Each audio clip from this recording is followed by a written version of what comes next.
1/2 inch is the best way to cut because you get a nice clean cut. So chasing that afterwards with a smaller radius bit where you're just tapping the corners is really a slick thing. I'm working on this Paulk Smart Cart, the prototype that I'm having cut on a CNC. So I received my second version of this, and before I put it together, I got an idea to try one more thing, and that is to see if I could, instead of using 18 mil ply, use 12 mil ply. I took the 18 mil piece and used it as a pattern, and used this pattern bit to cut out the 12 mil. And it turned out great, with the one exception.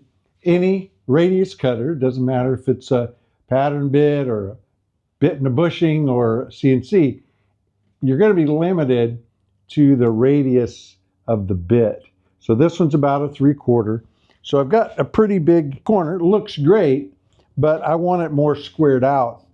So on the CNC machine, we're switching cutters, doing most of the cutout, then switching it using a small cutter, and then going up into that corner. Creates a little bit of a dog bone. I don't have a cutter that small, but I do have a 3/16.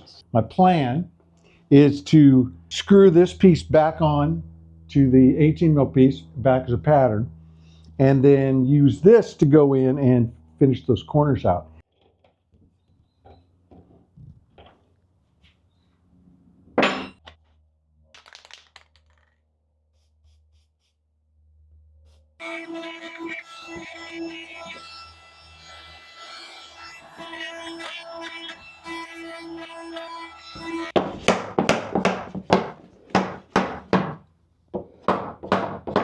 That worked out great. The slots for the sawhorses are perfect. They'll fit in easily. The 4 slots on each side for these pieces cut still are held out just a little bit because there's still a bit of a radius, and this is still a perfect crisp 90. But I've got an easy fix for that. I'm going to set up a small round over bit, and just on the side that goes in, I'm going to round over these tabs. This isn't anything you'll have to do. This is just for me to do the prototype so I can test out this 12 mil.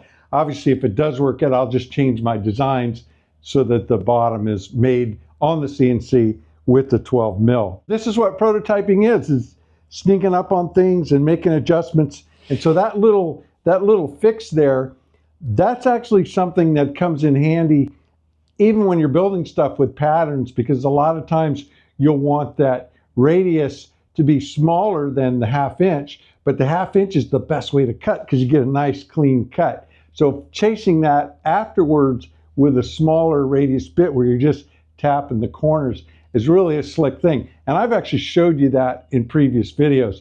The only difference in this one is I was using an even smaller bit.